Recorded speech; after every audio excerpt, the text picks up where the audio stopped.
ವ್ಯವಸ್ಥೆ ತಯಾರು ಮಾಡಿ ಅದನ್ನ ಕೊಡುವಂತದ್ದು. ಅದರಲ್ಲಿ 87 ಪುಟಗಳಿಂದ ನಾಗಮೋಹನ್ ದಾಸ್ ಅವರು ಯಥಾವತ್ತಾಗಿ ತನ್ನ ವರದಿಯಲ್ಲಿ 335 ಪುಟಗಳ ವರದಿಯಲ್ಲಿ ದಾಖಲಿಸಿದ್ದಾರೆ. ಇದು ಬಹಳ ವ್ಯವಸ್ಥಿತವಾದಂತಹ ಸಂಚು ಮತ್ತು ಪಿತೂರಿ ಅನ್ನೋದಕ್ಕೆ ಬಹಳ ಸ್ಪಷ್ಟವಾಗಿ ಆ ಮೂರನ್ನು ಓದಿದಾಗ ಮಾತ್ರ ಗೊತ್ತಾಗುತ್ತೆ. ಯಥಾವತ್ತಿಗೆ ಅಕ್ಷರಗಳನ್ನು ಚೇಂಜ್ ಮಾಡಿಲ್ಲ, ಅದನ್ನೇ ಅಂಶಗಳನ್ನ ಅದನ್ನೇ ಥಿಯರಿಗಳನ್ನ ಯಥಾವತ್ತಾಗಿ ತೆಗೆದುಕೊಂಡಿರುವಂತದನ್ನ ನಾವು ನೋಡ್ತೀವಿ.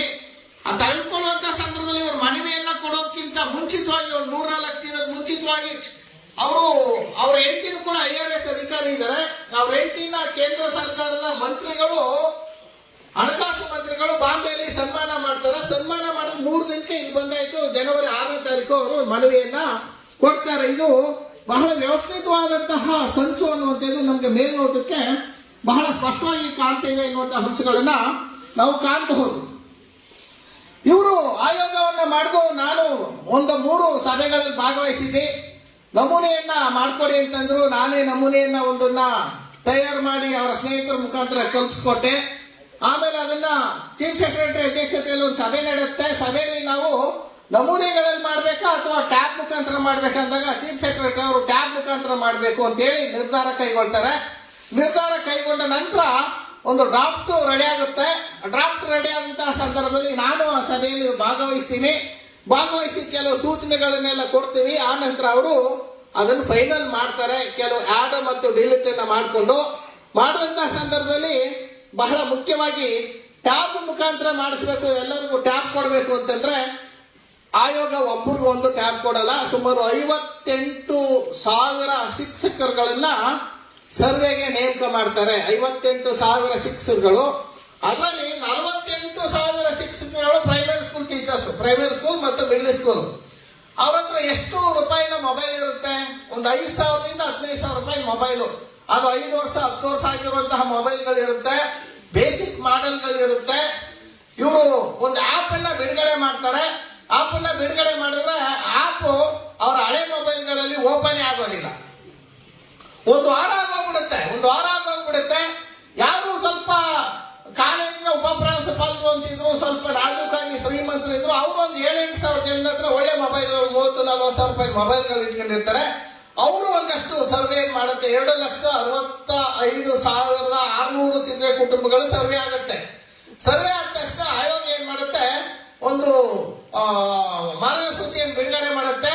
ನಾವು ಎಲ್ಲಾ ಮೊಬೈಲ್ಗಳಿಗೆ ಒಪ್ಪಿಗೆ ಆಗುವಂತಹ ವ್ಯವಸ್ಥೆಯನ್ನ ನಾವು ಇನ್ನೊಂದು ಆಪ್ ಅನ್ನ ಬಿಡುಗಡೆ ಮಾಡ್ತೀವಿ. ಈ ಆಪ್ ಅಲ್ಲಿ ಇರುವಂತದನ್ನ ನೀವು ಅನ್ಇನ್ಸ್ಟಾಲ್ ಮಾಡ್ಕೊಳ್ಳಿ ಅಂತೇಳಿ ಲಿಖಿತವಾಗಿ ಆಯೋಗ ಒಂದು ಆದೇಶವನ್ನು ಕೊಡುತ್ತೆ. ಆಗ ಎಲ್ಲರೂ ಕೂಡ ಅನ್ಇನ್ಸ್ಟಾಲ್ ಮಾಡಿಕೊಂಡು ಹೊಸ ಆಪ್ ಅನ್ನ ಡೌನ್ಲೋಡ್ ಮಾಡ್ಕೊಳ್ತಾರೆ. ಡೌನ್ಲೋಡ್ ಮಾಡ್ಕೊಂಡಾಗ 2,65,000 ಕುಟುಂಬಗಳ ಸರ್ವೆ ಏನಾಗಿತ್ತು ಅದೆಲ್ಲ ಎರೈಸ್ ಆಗುತ್ತೆ. ಆ ಎಲ್ಲ ಮಾಹಿತಿಯನ್ನ ಏನಾಯ್ತು ಅನ್ನುವಂಥದ್ದನ್ನ ಆಯೋಗ ಎಲ್ಲಿಯೂ ಕೂಡ ಹೊರಗಡೆ ಬಿಡೋದಿಲ್ಲ. ನಾನು ಪ್ರಶ್ನೆ ಕೇಳಿದೆ, ಇಲ್ಲಪ್ಪ ಬ್ಯಾಕ್ ಎಂಡ್ ಅಲ್ಲಿ ಇರುತ್ತೆ, ಅದನ್ನ ತಕೊಳ್ತೀವಿ ಅನ್ನುವಂತ ಮಾತನ್ನ ಹೇಳಿದ್ರು. ತಕೊಂಡಿರುವಂತಹ ಯಾವುದೇ ನಿದರ್ಶನಗಳು ಇಲ್ಲ. ಹಾಗಾಗಿ ಬಹಳ ಉದ್ದೇಶಪೂರ್ವಕವಾಗಿ ಇವ್ರಿಗೆ ಟ್ಯಾಬ್ಗಳನ್ನ ಕೊಡದೆ ಸರ್ವೆಯನ್ನ ಮಾಡಿಸೋದು ಅವರ ಮೊಬೈಲ್ಗಳ ಮುಖಾಂತರ. ಎಷ್ಟೋ ಜನ ಪ್ರೈಮರಿ ಸ್ಕೂಲ್ ಶಿಕ್ಷಕರುಗಳು ಮೊಬೈಲ್ ಇಲ್ಲದೆ ಈ ಸರ್ವೆಯಲ್ಲಿ ಹಿಂದೆ ಆಗಿದ್ದಂತಹ ಒಂದು 2-2.5 ಲಕ್ಷ ಕುಟುಂಬಗಳ ಸರ್ವೆ ಮಾಹಿತಿಗಳು ಎರೈಸ್ ಆಗೋದಕ್ಕೆ ಕಾರಣ ಆಗುತ್ತೆ. ಇದು ಬಹಳ ಅಲ್ಲಿ ಇರುವಂತಹ ಪ್ರಮುಖವಾದಂತಹ ಅಂಶಗಳು. ಆಮೇಲೆ ಪಡಿತರ ಚೀಟಿಯಲ್ಲಿ ಅದೇನಾಯ್ತು, ಇವರು ಆಪ್ ಅಲ್ಲಿ ನಾವು ಅವರ ಪಡಿತರ ಚೀಟಿಗಳನ್ನ ನಾವು ಫುಡ್ ಡಿಪಾರ್ಟ್ಮೆಂಟ್ ನಿಂದ ಲಿಂಕ್ ಮಾಡಿರ್ತೀವಿ. ಸಣ್ಣ ಮಕ್ಕಳುಗಳು ಆ ಪಡಿತರ ಚೀಟಿಯಲ್ಲಿ ಹೆಸರು ಇರೋದಿಲ್ಲ. ಈಗ ಒಂದು 5-6 ವರ್ಷದವರು ಹುಟ್ಟಿರೋಂಥವ್ರಿಗೆ ಅವರ ಪಡಿತರ ಚೀಟಿಗಳಲ್ಲಿ ಹೆಸರು ಇರೋದಿಲ್ಲ. ಇಂತಹ ಸಂದರ್ಭದಲ್ಲಿ ನಾವು ಒಂದಷ್ಟು ಸರ್ವೆಗಳಾಗುತ್ತೆ. 6 ಲಕ್ಷ ಕುಟುಂಬಗಳ ಸರ್ವೆ ಆಗೋಗ್ಬಿಡುತ್ತೆ. ನಮ್ಮ ಚಾಮರಾಜನಗರದಿಂದ ಒಬ್ಬ ಜಿಲ್ಲಾ ಪಂಚಾಯತ್ ಉಪಾಧ್ಯಕ್ಷ ನಮ್ಮ ಸಮುದಾಯದವರು ಶಿವಕುಮಾರ್ ಅಂತಿದ್ರು. ಸರ್, ಮಕ್ಕಳ ಹೆಸರುಗಳೆಲ್ಲ ಬಿಟ್ಟೋಗಿದೆ ಸರ್. ಅಲ್ಲಿ ಬೀರಾಚಯ್ಯನವರು ಆ ಕಾಲದಲ್ಲಿ ಒಂದು 4,000 ಎಕರೆ ಭೂಮಿ ಕೊಟ್ಟು 2 ಡ್ಯಾಮ್ ಕಟ್ಟಿ 18 ಕಾಲೋನಿಗಳು ಕಟ್ಟಿದ್ದಾರೆ. ಅಲ್ಲಿ ಸಿದ್ದೈಪುರ ಅನ್ನುವಂಥದ್ದು ಒಂದು ದೊಡ್ಡ ಕಾಲೋನಿ. 45 ಮಕ್ಕಳು ಬಿಟ್ಟೋಗಿದ್ದಾರೆ ಸರ್, ಮಕ್ಕಳ ಹೆಸರು ಸೇರ್ಸಕ್ ಆಗ್ತಾ ಇಲ್ಲ ಅಂತ. ನಾನು ಫೋನ್ ಮಾಡಿ ಮಾತಾಡಿರೋದು ರೆಕಾರ್ಡ್ ಇದೆ ಮತ್ತು ಇಮಿಡಿಯೇಟ್ ಆಗಿ ಒಂದು ಪತ್ರವನ್ನು ಡ್ರಾಫ್ಟ್ ಮಾಡಿ ಸಿದ್ದಯ್ಯನವರ ಹತ್ರ ಸೈನ್ ಮಾಡಿಸಿ ಛಲವಾದಿ ಒಕ್ಕೂಟದಿಂದ ಅಲ್ಲಿ ಸಬ್ಮಿಟ್ ಮಾಡ್ತೀನಿ. ಆಗ ಅವ್ರು ಏನ್ ಮಾಡ್ತಾರೆ, 2 ಮಕ್ಕಳಿಗೆ ಆಡ್ ಮೆಂಬರ್ನ ಆಧಾರ್ ಕಾರ್ಡ್ ಕೊಡ್ತಾರೆ. ಆಧಾರ್ ಕಾರ್ಡ್ ಕೊಟ್ಟಾಗ ಸುಮಾರು ಒಂದು 6 ಲಕ್ಷ ಕುಟುಂಬಗಳಾಗುತ್ತೆ ಸರ್ವೆ ಆಗೋದಿರುತ್ತೆ 6 ಲಕ್ಷ ಕುಟುಂಬ. ಆಮೇಲೆ ಒಂದೆರಡು 6 ಲಕ್ಷ ಕುಟುಂಬ ಆದ್ಮೇಲೆ ಆಡ್ ಮೆಂಬರ್ 2 ಪ್ರಾವಿಷನ್ ಮಾಡ್ತಾರೆ. ಹಳ್ಳಿ ಕಡೆ ನಮ್ಮವ್ರಿಗೆ ಇನ್ನೂ ಮಕ್ಕಳು ಜಾಸ್ತಿ ಇದ್ದಾರೆ, 1 2 ಅಲ್ಲ 3 4 ಇರುವಂತದ್ದಿದೆ. ಅದೇ ಚಾಮರಾಜನಗರದಲ್ಲಿ ಹೊಸ 2 ಪ್ರಾವಿಷನ್ ಮಾಡಿಕೊಟ್ಟಿದ್ದಾರೆ. ಇಲ್ಲಿ 3 ಮಕ್ಕಳಿದ್ದಾರೆ, 4 ಮಕ್ಕಳಿದ್ದಾರೆ. ನಾವೇನ್ ಮಾಡೋದು ಸರ್ ಅಂದಾಗ ಇನ್ನೊಂದು ಮನೆಗೆಯಿಂದ ನಾನೇ ಪ್ರಿಪೇರ್ ಮಾಡ್ತೀನಿ, ನಮ್ಮ ಸಿದ್ದಯ್ಯನವ್ರ ಹತ್ರ ಸೈನ್ ಮಾಡಿಸಿ ನಮ್ಮ Shivaram sir chief engineer retired ಅವ್ರ ಕೈ ಕೊಟ್ಟು ಕಳಿಸ್ತೀನಿ. ಅವರು ಮತ್ತೆ ಆಯೋಗಕ್ಕೆ ಮನವಿ ಕೊಡ್ತಾರೆ. 8 ಲಕ್ಷ ಕುಟುಂಬಗಳು ಸರ್ವೆ ಆಗೋಗಿರುತ್ತೆ. ಆನಂತರ ಆಡ್ ಮೆಂಬರ್ ಅನ್ನ 4 ಜನಕ್ಕೆ ಪ್ರಾವಿಷನ್ ಮಾಡ್ತಾರೆ. ಅಲ್ಲಿವರೆಗೆ 8 ಲಕ್ಷ ಕುಟುಂಬಗಳು ಸರ್ವೆ ಆಗೋಗಿತ್ತು. 8 ಲಕ್ಷ ಕುಟುಂಬಗಳು ಮಕ್ಕಳು ಒಂದೊಂದು ಮನೆಯಲ್ಲಿ ಒಂದೊಂದು ಹೋದ್ರು ಕೂಡ 8 ಲಕ್ಷ ಮಕ್ಕಳುಗಳು ಕೈ ಬಿಟ್ಟೋಗಿರುತ್ತೆ. ಅದು ಲೆಫ್ಟ್ ಆಗ್ಬೋದು ರೈಟ್ ಆಗಿರ್ಬೋದು, ಯಾರೇ ಆಗಲಿ ಮಕ್ಕಳುಗಳನ್ನ ಹ್ಯಾಡ್ ಮಾಡೋದಕ್ಕೆ ಅವಕಾಶ ಮಾಡಿಕೊಡೋದಿಲ್ಲ. ಇದು ಆಯೋಗ ಮಾಡಿದಂತಹ 2ನೇ ತಪ್ಪಾಗಿದೆ. 3ನೇದಾಗಿ ನಾವು ಮೀಟಿಂಗ್ ನಲ್ಲಿ ಭಾಗವಹಿಸಿದ್ದಾಗ ಬಹಳ ಮುಖ್ಯವಾಗಿ ಸರ್ ನೀವು ಆನ್ಲೈನ್ ಟ್ರೈನಿಂಗ್ ಕೊಡಬೇಡಿ, ರಾಜ್ಯ ಮಟ್ಟದವ್ರನ್ನ ಬೆಂಗಳೂರು ಕರೆದ್ಬಿಟ್ಟು ಒಂದು ಟ್ರೈನಿಂಗ್ ಕೊಡಿ. ಆಯಾ ಜಿಲ್ಲೆಗಳಲ್ಲಿ ಒಂದು ದಿನ ಏಕಕಾಲದಲ್ಲಿ ಮುಖಾಮುಖಿ ಟ್ರೈನಿಂಗ್ ಕೊಡಿಸಿ. ಆಗ ಅವರ ಡೌಟ್ಗಳಿತ್ತು ಅಂತಂದ್ರೆ ಅದನ್ನೆಲ್ಲ ಬಗೆಹರಿಸ್ಕೊಳ್ಳೋದಕ್ಕೆ ಬಹಳ ಹೆಲ್ಪ್ ಆಗುತ್ತೆ ಅಂತ ಹೇಳ್ತೀವಿ. ಅವ್ರು ಅದನ್ನ ಕೇಳೋದಿಲ್ಲ. ಆನ್ಲೈನ್ ಅಲ್ಲಿ ಟ್ರೈನಿಂಗ್ ಕೊಡ್ತಾರೆ. ಆನ್ಲೈನ್ ಅಲ್ಲಿ ಟ್ರೈನಿಂಗ್ ಕೊಡೋರ್ಗೂ ಸರಿಯಾಗಿ ಟ್ರೈನಿಂಗ್ ಆಗಿರೋದಿಲ್ಲ. ಏನೋ ಒಂದಷ್ಟು ನೆಟ್ವರ್ಕ್ ಸಿಗೋದಿಲ್ಲ, ಫೋನ್ಗಳು ಬರ್ತಾ ಇರುತ್ತೆ. ಹಾಗಾಗಿ ಯಾರು ಕೂಡ ಸರಿಯಾದಂತಹ ಟ್ರೈನಿಂಗ್ ಅನ್ನ ಪಡ್ಕೊಂಡು ಸರ್ವೆಯನ್ನ ಮಾಡೋದಿಲ್ಲ. ಇದು ಬಹಳ ಮುಖ್ಯವಾಗಿ ಆಯೋಗ ಮಾಡಿದಂತಹ ದೊಡ್ಡ ತಪ್ಪುಗಳನ್ನ ನಾವು ಹೇಳ್ಬೋದು. ಇದಾದ ನಂತರ ಅವರು ಬಹಳ ಮುಖ್ಯವಾಗಿ ಒಂದು ID ಕಾರ್ಡ್ ಕೊಡಿ ಅಂತ ನಾವು ಕೇಳಿದ್ರು. ನೀವು ನೋಡಿರ್ಬೋದು ಮಾಧ್ಯಮಗಳಲ್ಲಿ ಆ ಮಾಹಿತಿ ಯಾರು ಸರ್ವೆ ಮಾಡಬೇಕಾಗಿತ್ತು ಅವರು ಲೇಡಿ ಟೀಚರ್ ಆಗಿದ್ರು, ಅವ್ರ ಗಂಡ ಮಕ್ಕಳು ಅಳಿಯ ಇನ್ಯಾರ್ಯಾರು ಹೋಗಿದ್ದಾರೆ. ನಮಗ್ ತಿಳಿದ ಮಾಹಿತಿ ಪ್ರಕಾರ ಒಂದು ಸಂಘದ 1,000 ಪದಾಧಿಕಾರಿಗಳನ್ನ ಟ್ರೈನಿಂಗ್ ಕೊಟ್ಟು ಅವ್ರನ್ನೇ ಕಳಿಸಿದ್ದಾರೆ. ಇವ್ರು ಏನ್ ಹೇಳ್ತಾರೆ ಅದನ್ನ ಬಿಟ್ಟು ಬೇರೆದನ್ನ ಬರ್ಕೊಂಡಿದ್ದಾರೆ. ನೀವು ಮಾಧ್ಯಮಗಳಲ್ಲಿ ಬಂತು ಬೆಂಗಳೂರಿನಲ್ಲಿ ನೀವು ನೋಡಿರ್ಬೋದು. ನೀನ್ ಯಾರು ಅಂದಾಗ ಅವ್ರ ಮಗ ಅಂದಾಗ ಹೆಣ್ಮಗಳು ಚೆನ್ನಾಗಿ ಬೈತಾಳೆ ಯೂಸ್ಲೆಸ್ ಫೆಲೋ ಅಂತ. ಅದೆಲ್ಲ ಟಿವಿಗಳಲ್ಲಿ ನಾವು ನೋಡಿರ್ಬೋದು. ಹಾಗಾಗಿ ಯಾರು ಸರ್ವೆ ಮಾಡ್ಬೇಕು ಅವ್ರಿಗೆ ಒಂದು ID ಕಾರ್ಡ್ ಕೊಡುವಷ್ಟು ಕೂಡ ಸಾಮರ್ಥ್ಯ ವ್ಯವಧಾನ ಈ ಆಯೋಗಕ್ಕೆ, ನಾಗಮೋಹನ್ ದಾಸ್ ಅವರ ಆಯೋಗಕ್ಕೆ ಇರಲಿಲ್ಲ ಅನ್ನುವಂಥದ್ದನ್ನ ನಾವು ಕಾಣಬಹುದು. ಇದಾದ ನಂತರ ಅವರು ಸರ್ವೆ ಮುಗಿತದೆ. ಸರ್ವೆ ಮುಗಿದ ನಂತರ ಎಲ್ಲ ಗ್ರಾಮ ಪಂಚಾಯಿತಿ ಕೇಂದ್ರಗಳಲ್ಲಿ ನಾವು ಒಂದೊಂದು ಬೂತ್ಗಳನ್ನ ಓಪನ್ ಮಾಡ್ತೀವಿ. ಆ ಬೂತ್ಗಳಲ್ಲಿ ಯಾರು ಏನ್ ಸರ್ವೆಯಲ್ಲಿ ಭಾಗವಹಿಸಿಲ್ವೋ ಅವ್ರು ಬಂದು ಅಲ್ಲಿ ಬೂತ್ಗಳಲ್ಲಿ ಅದನ್ನ ಎಂಟ್ರಿ ಮಾಡಿಸ್ಬೋದು, ನೋಂದಾಯಿಸ್ಕೊಳ್ಬಹುದು ಅನ್ನುವಂತಹ ಅಡ್ವರ್ಟೈಸ್ಮೆಂಟ್ ಅನ್ನ ರೇಡಿಯೋ ಮುಖಾಂತರ, ಮಾಧ್ಯಮದ ಮುಖಾಂತರ ಆದೇಶವನ್ನ ಆಯೋಗ ಕೊಡುತ್ತೆ. ಕರ್ನಾಟಕ ರಾಜ್ಯದಲ್ಲಿ ಒಂದೇ ಒಂದು ಬೂತ್ಗಳನ್ನ ಓಪನ್ ಮಾಡೋದಿಲ್ಲ. ಈ ಸಂದರ್ಭದಲ್ಲಿ ನಾನು ಪ್ರಜಾವಾಣಿ ಪತ್ರಿಕೆಯವರ ಸಂಪರ್ಕ ಮಾಡಿ, ಹಿಂದೂ ಪತ್ರಿಕೆಯವರನ್ನ ಸಂಪರ್ಕ ಮಾಡಿ, ಶರತ್ ಅಂತ ಹಿಂದೂ ಪತ್ರಿಕೆಯ ಚೀಫ್ ಎಡಿಟರ್ ರಿಪೋರ್ಟರ್ ಇದ್ದಾರೆ, ರಾಜೇಶ್ ಚಟ್ಲಾ ಅನ್ನುವಂಥವರು ಪ್ರಜಾವಾಣಿ ಪತ್ರಿಕೆಯವರು ಇದ್ದಾರೆ. ಅವ್ರನ್ನ ಕಾಂಟ್ಯಾಕ್ಟ್ ಮಾಡಿ ಒಂದು 2 ಟೀಮ್ಗಳನ್ನ ಹಿಂದೂ ಪತ್ರಿಕೆಯಿಂದ ಪ್ರಜಾವಾಣಿ ಪತ್ರಿಕೆಯಿಂದ ಕಳಿಸ್ಕೊಡ್ತೀವಿ. ಯಾವುದೇ ಗ್ರಾಮದಲ್ಲಿ ಕೂಡ, ಬೆಂಗಳೂರು ನಗರದಲ್ಲಿ ಯಾವುದೇ ವಾರ್ಡ್ನಲ್ಲೂ ಕೂಡ, ಯಾವುದೇ ಏರಿಯಾದಲ್ಲೂ ಕೂಡ ಎಲ್ಲಿಯೂ ಕೂಡ ಒಂದು ಬೂತ್ಗಳನ್ನ ಇವರು ಮಾಡಿರೋದಿಲ್ಲ. ಸುಮ್ಮನೆ ಬರೀ ಬೋಗಸ್ ಸುಳ್ಳು ವರದಿಗಳನ್ನ ರಾಜ್ಯ ಸರ್ಕಾರಕ್ಕೆ ಕೊಡ್ತಾ ಬರುತ್ತದೆ. ಬೆಂಗಳೂರು ನಗರದಲ್ಲಿ ಸರ್ವೆನೇ ಮಾಡದೆ ಎಷ್ಟೋ ಮನೆಗಳಿಗೆ ಒಂದು ಸ್ಟಿಕ್ಕರ್ ಅಂಟಿಸ್ಬಿಟ್ಟು ಸರ್ವೆ ಪೂರ್ಣಗೊಂಡಿದೆ ಅಂತ ಕೆಲವು ಮಾಧ್ಯಮಗಳು ಎಲ್ಲ ಟಿವಿ ಜನಕ್ಕಳು ನನ್ನ ಹತ್ರ ಇದೆ. ನಾನು ಅದನ್ನೆಲ್ಲ ಸರ್ಕಾರಕ್ಕೆ ಕೊಟ್ಟೆ. ನೋಡಿ ಇಲ್ಲಿ ಸರ್ವೆನೇ ಮಾಡಿಲ್ಲ, ಆ ಮನೆಯವ್ರಿಗೆ ಹೇಳ್ತು ಅಂತಂದ್ರೆ ಇಲ್ಲ ನಮ್ಗೆ ಯಾರು ಕೇಳಲಿಲ್ಲ, ಈ ಮನೆಯ ಸರ್ವೆ ಪೂರ್ಣಗೊಳಿಸಿದೆ ಅಂತ. ಯಾವುದೊಂದು ಟಾಯ್ಲೆಟ್ ಅಲ್ಲಿ ಯಾರು ಇಲ್ಲ, ಟಾಯ್ಲೆಟ್ ಇದೆ, ಟಾಯ್ಲೆಟ್ ಮೇಲೆ ಅನ್ಸ್ಬಿಟ್ಟು ಹೋಗಿದ್ದಾರೆ, ಓಪನ್ ಮಾಡೋಣ ಟಾಯ್ಲೆಟ್, ಈ ಮನೆಯ ಸರ್ವೆ ಕಾರ್ಯ ಮುಕ್ತಾಯ ಆಗಿದೆ ಅಂತೇಳಿ ಈ ರೀತಿ ಬೋಗಸ್ ಸರ್ವೆಯನ್ನ ಮಾಡಿದ್ರು. ಬೋಗಸ್ ಸರ್ವೆಯನ್ನ ಯಾಕೆ ಮಾಡಿದ್ರು ಅಂದ್ರೆ ಶೆಡ್ಯೂಲ್ ಕ್ಯಾಸ್ಟ್ ರೈಟ್ ಕಮ್ಯುನಿಟಿಯನ್ನ ಬಲಿ ಹಾಕಬೇಕು ಅನ್ನುವಂತಹ ಏಕೈಕ ಉದ್ದೇಶದಿಂದ ಈ ನಾಗಮೋಹನ್ ದಾಸ್ ಅವರು ಬೋಗಸ್ ಸರ್ವೆಯನ್ನ ಮಾಡೋರು ಅನ್ನೋದು ಬಹಳ ಸ್ಪಷ್ಟವಾಗುತ್ತೆ. ಇದರ ಜೊತೆಯಲ್ಲಿ ಬಹಳ ನಾವು ಮುಖ್ಯವಾಗಿ ಜನಸಂಖ್ಯೆಯನ್ನ 1,47,00,000 ಲಿಮಿಟ್ ಮಾಡ್ಕೊಳ್ಬೇಕು ಅಂತ ಮಾಹಿತಿ ಕೊಟ್ಟರು. 1,16,00,000 ಲಿಮಿಟ್ ಮಾಡ್ಕೊಂಡಾಯ್ತು. 1,05,00,000 ಸರ್ವೆ ಮಾಡೋದ್ರ ಮುಖಾಂತರ ಸರ್ವೆಯನ್ನ ಪೂರ್ಣಗೊಳಿಸ್ತಾರೆ. ಅದ್ರ ಜೊತೆಯಲ್ಲಿ ಇನ್ನೊಂದು ಅವಕಾಶವನ್ನ ಸ್ವಯಂ ದೃಢೀಕರಣಕ್ಕೆ ಅವಕಾಶವನ್ನ ಕಲ್ಪಿಸ್ಕೊಡ್ತೀವಿ. ಇಲ್ಲ ಅವರು ಯಾರ್ಯಾರು ಹೊರ ರಾಜ್ಯದಲ್ಲಿ ಇದ್ದಾರೋ ಅವರೆಲ್ಲ ಸ್ವಯಂ ದೃಢೀಕರಣ ಮಾಡೋದಕ್ಕೆ ಅವಕಾಶ ಆಗಬೇಕು ಅಂದಾಗ ಅವಕಾಶ ಆಗುತ್ತೆ. ಆದ್ರೆ ಅವ್ರೇನ್ ಮಾಡ್ತಾರೆ, ಒಂದು RD ನಂಬರ್ನ ಪ್ರಾವಿಷನ್ ಮಾಡಿಬಿಟ್ಬಿಡ್ತಾರೆ. ಎಷ್ಟು ಸಣ್ಣತನದಲ್ಲಿ ಜಾಣ್ಮೆಯಿಂದ ಮಾಡ್ತಾರೆ, ಸಣ್ಣ ಸಣ್ಣ ಲೋಪಗಳ ಮುಖಾಂತರ ನಮ್ಮನ್ನು ಬಲಿ ಹಾಕೋದಕ್ಕೆ ಅಂತ. ನನ್ನ ಫ್ರೆಂಡ್ ಒಬ್ಬ ಗೋವಾದಲ್ಲಿ ರಾಮಚಂದ್ರ ಅಂತ IRS ಆಫೀಸರ್ ಇದ್ದಾರೆ.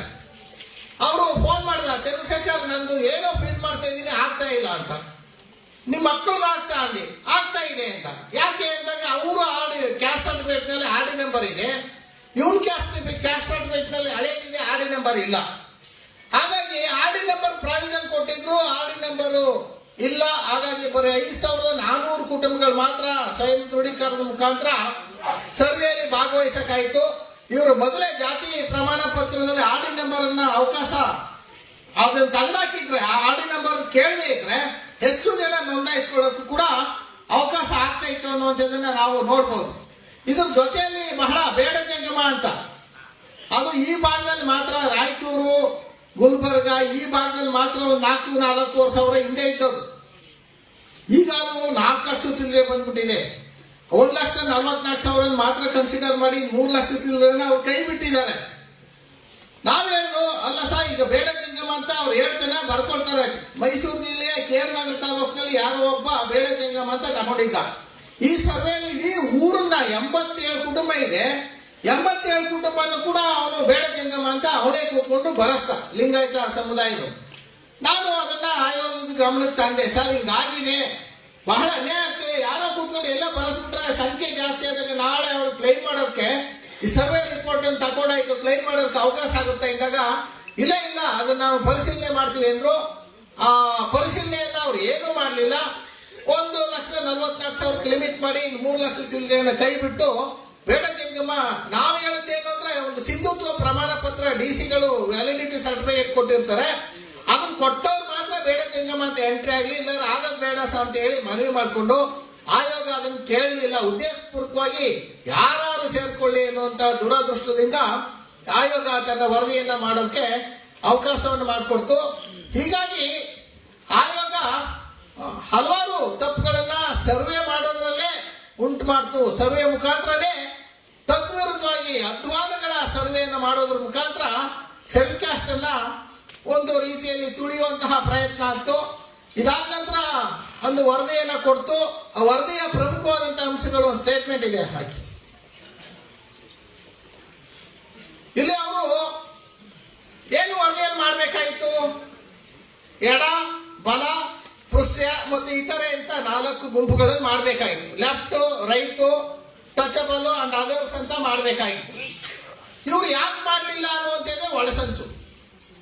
ಯಾಕೆ ಮಾಡಲಿಲ್ಲ ಅನ್ನೋಂಥ ಒಳಸಂಚು ಜಡ್ಜ್ಮೆಂಟ್ ಅಲ್ಲಿ ಏನಿದೆ, ABCD ಅಂತ ಹೇಳಿ ವರ್ಗೀಕರಣ ಮಾಡಿದ್ದಾರೆ ಸುಪ್ರೀಂ ಕೋರ್ಟ್ ಜಡ್ಜ್ಮೆಂಟ್ ಅಲ್ಲಿ. ಅವರು ಚಂದ್ರಚೂಡ್ ಮಗ ಬರೆದಿರುವಂತಹ ಬುಕ್ಸ್ ಅಲ್ಲಿ ಏನಿದೆ, ABCD ಅಂತ ಇದೆ. ಈ ಪ್ರಹ್ಲಾದ್ ಅನ್ನುವಂಥವ್ರು ಏನು ಮನವಿ ಕೊಟ್ಟಿದಾರ ಅಲ್ಲಿ ABCD ಅಂತಿದೆ. ಈ ವರದಿಯಲ್ಲಿ ಏನಿದೆ, ABCD ಅಂತ ಇದೆ.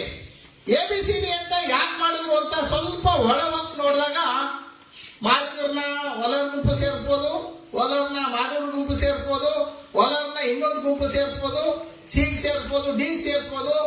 ಈ ರೀತಿ ಮಾಡೋದಕ್ಕೋಸ್ಕರ ABCD ಅಂತ ಹೇಳಿ ಇವರು ವರ್ಗೀಕರಣ ಮಾಡಿದ್ರು. ವರ್ಗೀಕರಣ ಮಾಡೋದು ಏನು ಅಂತಂದ್ರೆ, ಅಲ್ಲಿ ನೋಡಿ, ಗುಂಪು A 59 ಜಾತಿಗಳು, ಗುಂಪು A 59 ಜಾತಿಗಳಿದೆ. 5,22,099 ಜನ ಇದ್ದಾರೆ. ಇದರಲ್ಲಿ ಬಹಳ ಮುಖ್ಯವಾಗಿ 16 ಶೆಡ್ಯೂಲ್ ಕಾಸ್ಟ್ ರೈಟ್ ಕಮ್ಯುನಿಟಿಗಳನ್ನ, 59 ಜಾತಿಯಲ್ಲಿ 16 ಶೆಡ್ಯೂಲ್ ಕಾಸ್ಟ್ ರೈಟ್ ಕಮಿಟಿಗಳನ್ನ 1,38,699 ಜನರನ್ನ ಅವ್ರು ತಗೊಂಡೋಗಿ ಗ್ರೂಪ್ A ಅಲೆಮಾರಿಗಳ ಗುಂಪು ಸೇರಿಸಿದ್ದಾರೆ. ಅಲೆಮಾರಿಗಳ ಗುಂಪಿಗೆ ಸೇರಿಸಿದ್ದಾರೆ. ABCD ಅಂತ ಮಾಡೋದ್ರಿಂದ ಈ ವಲಯ ಸಮುದಾಯದ 16 ಜಾತಿಗಳನ್ನ 1,38,000 ಗ್ರೂಪ್ Aಗೆ ಅವರು ಸೇರಿಸೋದಕ್ಕೆ ಅವಕಾಶ ಆಯಿತು. ಮತ್ತು 2,58,000 ಜನಗಳನ್ನ 2,58,000 ಜನಗಳನ್ನ ಅವರು ಮಾದಿಗರ ಗುಂಪಿಗೆ ಸೇರಿಸಿದ್ರು. Schedule caste right community. ಅದೇನು ಅಂದ್ರೆ ಮೊಗೇರ ಅಂತ ಒಂದು ಕಮ್ಯುನಿಟಿ ಇದೆ, ಮುಗುವೇರ ಅಲ್ಲ, ಮೊಗೇರ ಅಂತ. ನಮ್ಮ ಸೌತ್ ನಮ್ಮ ಮಂಗಳೂರು, ಉಡುಪಿ, ಕಾರವಾರ ಈ ಸೈಡ್ ಬರ್ತದೆ. 87,000 ಇದ್ದಾರೆ. ಪರೆಯ ಮತ್ತು ಪರೆಯನ್ ಅಂತ, ಅದು ಕರ್ನಾಟಕದಲ್ಲಿ ಹೊಲೆಯ, ತಮಿಳುನಾಡಿನಲ್ಲಿ ಪರೆಯ, ಆಂಧ್ರದಲ್ಲಿ ಮಾಲ, ಮಹಾರಾಷ್ಟ್ರದಲ್ಲಿ ಮಹಾರ ಅಂತ ನಮ್ಮ ರೈಟ್ ಕಮ್ಯುನಿಟಿ. ಆದ್ರೆ ತಮಿಳುನಾಡಿನಲ್ಲಿ ಇರುವಂತಹ ಪರೆಯನ್ ಕಮ್ಯುನಿಟಿ ಏನಿದೆಯೋ ಅದು 1,67,000. ಆ ಜಾತಿ ಒಂದು 87,000 ಮೊಗೇರ ಜಾತಿ, ಅಲ್ಸಾರ್, ಉಲ್ಸಾ, ಅಸ್ಲಾರ್ ಅನ್ನುವಂಥದ್ದು 2,58,000 ಜನರನ್ನ ತಗೊಂಡೋಗಿ ಮಾದಿಗರ ಗುಂಪು ಸೇರಿಸ್ಬಿಟ್ರು. ಅವರ ರಿಪೋರ್ಟ್ ನಲ್ಲಿ ಇರುವಂತಹ ತಪ್ಪುಗಳು ಇಲ್ಲೇನು ಅಂತಂದ್ರೆ, ಮೊದಲನೇ ಕಂಡೀಷನ್ ಏನು ಅಂದ್ರೆ